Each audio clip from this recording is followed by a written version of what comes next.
With assistive and supervised driving modes, what you have is something that's helping the driver, and either the driver is driving in assistive or in supervised, the driver's supervising the driving, but is still ready to jump in. And in both cases, you have the vehicle reducing the workload on the driver to get the driving done, but the driver is still ultimately in charge.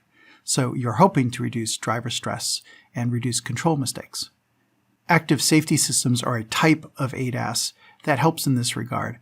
They can help avoid crashes by, for example, giving collision warnings and braking support to make sure you stop as fast as you can, as shown with this diagram. They're generally tuned to avoid false activations.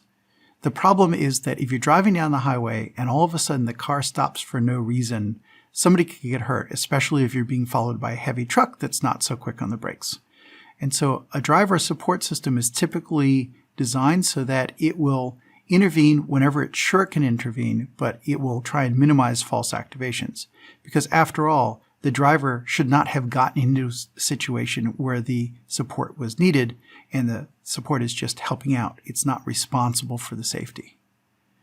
Because of that, arguably good enough active safety is good enough. And by that, what I mean is something very specific. It can't actively do something dangerous. So saying it's good enough because it only acts dangerously once in a while, that argument doesn't work. But what it can do is say, all right, I only activate when I'm sure I can help, and whenever I activate, I help in a constructive manner. That's great because the Advanced Driver Assistance System, ADAS, gets to claim credit for safety. It helped the human avoid a crash sometimes, but when it doesn't, it was the human's fault in the first place. So the ADAS system is trying to clean up the mess, and it gets to claim credit every time it does.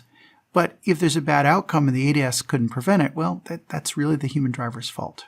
The catch is you can't make unreasonable demands on human drivers. Humans have limitations, so you have to be careful with an ADAS system that you're not making it impossible for the human driver to actually be in control. If you decide the human driver is in control, you have to make sure the human driver really is in control. Consider, for example, an automated braking system that when you press the brake pedal, nothing happens because there's a defect in the system. That's going to be unsafe. So it's important the ADAS system only intervenes when it's constructive to safety to do so, and that it does not get in the way of the human driver trying to clean up a mess.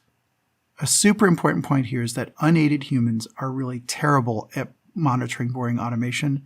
So driver monitoring is going to be essential anytime the driver assistance functions take control of the vehicle and conduct the driving task.